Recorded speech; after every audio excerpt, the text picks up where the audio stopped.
नमस्कार साथियों, सबसे पहले तो आप हमारे इस खेत के अंदर पहली सिंचाई के ऊपर जब हमने इसमें खाद उर्वरक डाले थे, जो फॉर्मूला अपनाया था ना, उसका मैं रिजल्ट दिखाता हूँ आप लोगों को। आज हमारे एक गेहूं है ना, लगभग 41-42 दिन का हो चुका है। 24 टिलर्स एक पौधे के अंदर, मतलब एक बीज जो हमने बोया था ना, उसके अंदर एक बीज के आज 24 टिलर्स बन चुके हैं 40-42 दिन के ऊपर। अभी इसके अंदर टिलर्स बनने की जो प्रक्रिया है ना, वो आने वाले लगभग 12-13 दिन में और चलेगी, क्योंकि अब इन एक टिलर्स में से 2 टिलर्स, 2 में से 3 इस तरह से निकलते जाएंगे। अब दूसरी सिंचाई के साथ जो हम दूसरा फॉर्मूला अपनाएंगे, तो कुल मिला के हमारा जो एकमात्र मकसद था कि एक पौधे में अब की बार हमने 40 या 50 टिलर्स तक निकालने, वो कंप्लीट हो जाए आने वाले लगभग 10 से 12 दिनों में, क्योंकि असली टिलर्स निकलने की जो प्रक्रिया है ना, वो इस टाइम के ऊपर अब स्टार्ट है और बहुत तेजी से अब ये फैलती चली जाएगी। तो भाइयों, आज हम इस वीडियो के अंदर बात करेंगे दूसरी सिंचाई जब हम करें अपने गेहूं फसल के अंदर, तो दूसरी सिंचाई के साथ हम ऐसी कौन सी चीजें डालें, ऐसा कौन सा फॉर्मूला अपनाएं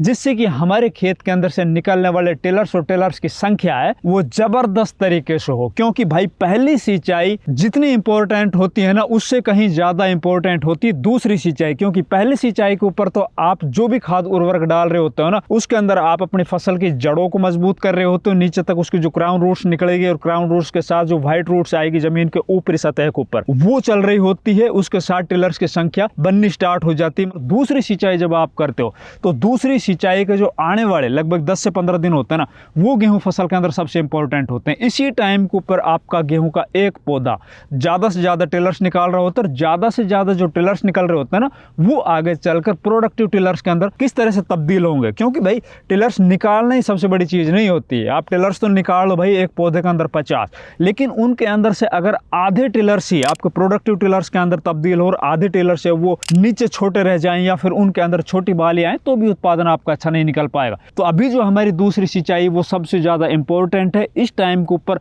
जो भी हमने पहले कोई भूल की थी, जो गलतियां की थी, जो कुछ हमने लापरवाही की थी, उनको हम इस टाइम के ऊपर सुधार सकते हैं। ये आखिरी टाइम है। तो आज इस वीडियो के अंदर मैं बताऊंगा आपको दूसरी सिंचाई का सही समय, दूसरी सिंचाई के साथ हमें कौन कौन से खाद उर्वरक यूज करने चाहिए, क्यों यूज करने चाहिए, बिल्कुल कम खर्च का बताऊंगा। उससे आपको जो रिजल्ट मिलेंगे बहुत ही ताकतवर, बहुत जबरदस्त मिलेंगे। मेरा खेती का जो लगभग 28-29 सालों का एक्सपीरियंस है, ये समझ लीजिए भैया उसका निचोड़ है। तो भैया, इस खेत के अंदर हमने 2 वेरायटियां लगा रखी है। एक वेरायटी जो इस साइड जहां पे अपन बैठे, ये है DBW की 303 वेरायटी, आज लगभग 41-42 दिन की हो चुकी है। दूसरी इससे पीछे आधे खेत के अंदर श्रीराम कंपनी की 5SR05 वेरायटी, और भी बाकी हमारे पास बहुत सी वैरायटियां जो हमने पीछे लगाई थी, उनके अंदर भी हमारे पास 3 वैरायटियां और है, वो भी मैं आप लोगों को दिखाऊंगा। और आखिरी में बताऊंगा भाई, मैं लाइव आके और लाइव इनका निकालते हुए दिखाएंगे किस वैरायटी का सबसे ज्यादा उत्पादन निकला। तो नमस्कार, मैं इंद्रपाल यादव, आप देख रहे हैं देश का सबसे विश्वसनीय फार्मिंग यूट्यूब चैनल देश की जान हमारे किसान।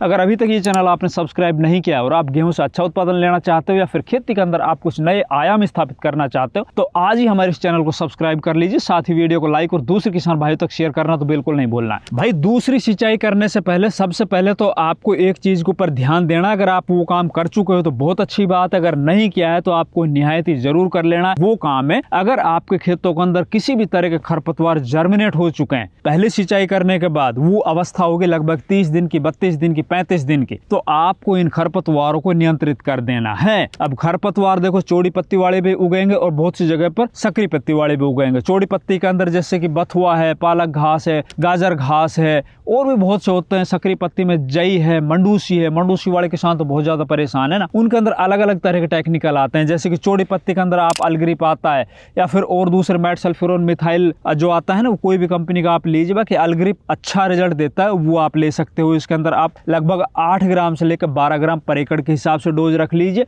और अगर आपके खेतों के अंदर सकरी पत्ती खरपतवार है, तो उसके अंदर आप क्लोरोडोनोफोप प्रोपरजाइल जो आता है ना, वो आप यूज कर सकते हो। अगर आपके खेतों के अंदर भाई किसी भी तरह की मंडूसी है, जो जिसको गुल्ली डंडा बोलते हैं, उसके अंदर आप सिंजेंटिक एक्सियल आता है, वो आप यूज कर सकते हो 400 ml पर एकड़ के हिसाब से।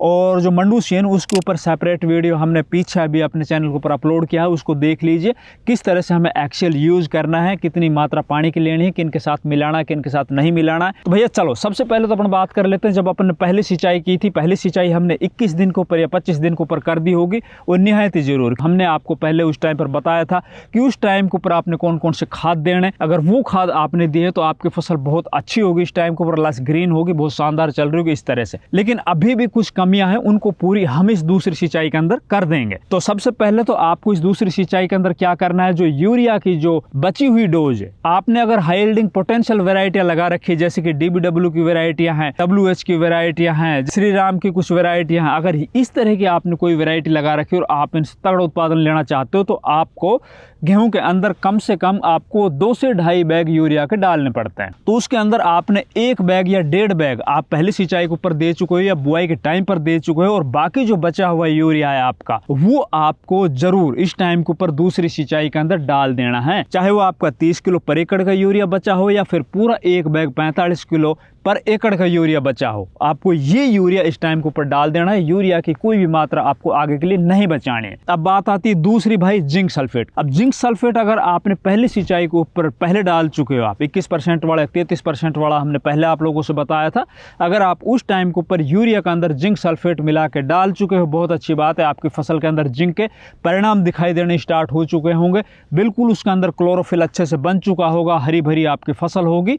तो अब इस टाइम के ऊपर आपको जिंक डालने की आवश्यकता नहीं है। अभी अगर आपकी फसल इस टाइम के ऊपर भी जिंक डालने के बावजूद भी भाई आप कहीं ना कहीं हमारी फसल अभी भी पीली है, हमारी जो फसल की ग्रोथ है ना वो रुकी हुई है, तो भाई इस टाइम के ऊपर आपको इस यूरिया के अंदर 2 चीजें और डालनी। ये दोनों चीजें कम पैसों की, ज्यादा पैसों की नहीं है, लेकिन इनके जो रिजल्ट है ना वो बहुत अप्रत्याशित रूप से आपको दिखाई देंगे, चौथे 5वें दिन से दिखाई देने लग जाएंगे। चाहे कितना ही आपके खेत के अंदर पीलापन हो, कितनी आपकी फसल चाहे रोग के ग्रोथ को खड़ी हो, कितने चाहे उसके अंदर आपके कम टिलर्स हो, कम फुटाव हो रहा हो, फिर भी आपकी फसल एकदम झनाटदार चलेगी। तो उसके अंदर आप 1 बैग यूरिया या फिर 30 किलो यूरिया, जो भी आपकी बची हुई यूरिया की मात्रा है ना, उसके अंदर आपको लगभग 7 किलो से लेके 10 किलो पर एकड़ के हिसाब से आपको मैग्नीशियम सल्फेट ले लेना है। इसी में आपको 5 किलो से लेके 7 किलो फेरस सल्फेट ले लेना। ये जो 2 चीज है ना भाई, ये सबसे ज्यादा क्लोरोफिल निर्माण के अंदर, सबसे ज्यादा इसके अंदर जो हरापन है ना, इसके अंदर जो पर्णहरित है ना, उसको बनाने में सबसे ज्यादा सहायक है। सबसे ज्यादा इन्हीं का योगदान होता है।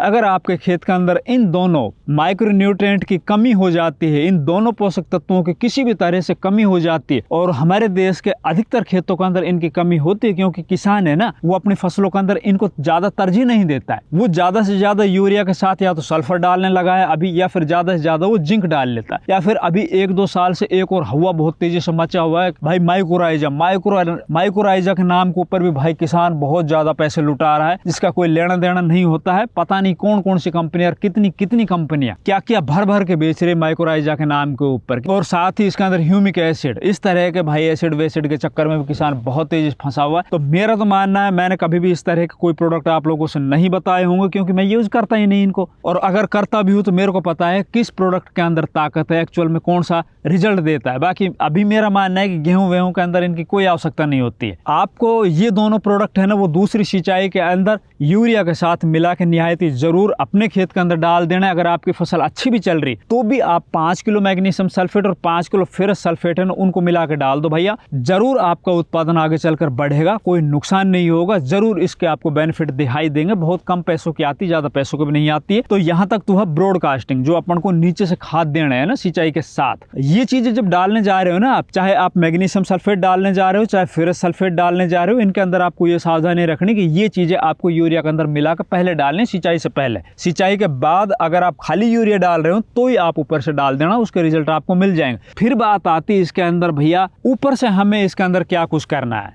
बहुत से किसान बोलेंगे भाई हमने तो ये सब चीज़ें पहले दे दी थी, अब हमें केवल यूरिया देना है। और बहुत से किसान बोलेंगे भाई हम तो यूरिया की पूरी मात्रा अपने पहली सिंचाई तक ही दे चुके हैं, तो अब हमें क्या करना है इसके अंदर। तो भैया आपको ऊपर से एक स्प्रे जरूर करनी, वो स्प्रे है NPK 1261-0। ये जो स्प्रे है ना, ये गेहूं फसल में या फिर किसी भी फसल के अंदर सबसे ताकतवर स्प्रे। देखिए इस टाइम के ऊपर हमारी फसल को 2 बार से फॉस्फोरस की जरूरत पड़ने लग जाती है। एक तो फॉस्फोरस आपने जब गेहूं की बुआई की थी ना उस टाइम के ऊपर दिया था, लेकिन दूसरा फास्फोरस अब इसके अंदर इस टाइम के ऊपर ज़रूरत है, क्योंकि वो फास्फोरस तो अपना काम कर चुका है, पौधों के अच्छे से वो जड़ें विकसित कर चुका है, पौधों का अच्छे से वो स्ट्रक्चर मजबूत कर चुका है। लेकिन अब इस टाइम के ऊपर अगर आप ऊपर से फोलियर स्प्रे के माध्यम से फास्फोरस देते हो, जो सबसे ज़्यादा मिलेगा आपको किस NPK ग्रेड में, 12-61-0, इसके अंदर 61% आपको फास्फोरस मिल जाएगा। रिजल्ट ज़बरदस्त आपको देखने को मिलेगा।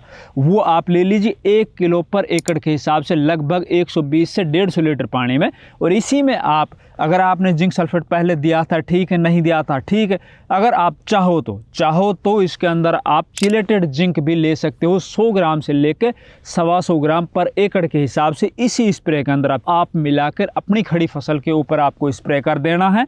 ये स्प्रे करने का आप 2-4-5 दिन बाद देखोगे, नीचे से आपने खाद दिया होगा, ऊपर से स्प्रे किया होगा, आपको इनके जो रिजल्ट है ना भाई, मैं ये बोल रहा हूँ दंग करने वाले दिखाई देंगे, दंग करने वाले। चाहे कितना ही बैठा हुआ गेहूँ हो, कितना ही पीला गेहूँ हो, कितनी ही कम ग्रोथ हो, अगर ये मेरा फॉर्मूला आपने अपना लिया ना भाई, मैं गारंटी दे रहा हूँ आपको, आपका गेहूँ है ना वो देखते ही बनेगा भाई। दूर दूर से लोग देखने आएंगे आपके गेहूँ को, और आगे चलकर आपका गेहूँ है ना तगड़ा उत्पादन निकाल के जाएगा। ये अभी काम कर लीजिए। वीडियो को ज़्यादा से ज़्यादा लाइक कीजिए, ज़्यादा से ज़्यादा इसको शेयर कीजिए। चैनल सब्सक्राइब नहीं किया तो प्लीज़ चैनल भी सब्सक्राइब कर लीजिए। धन्यवाद।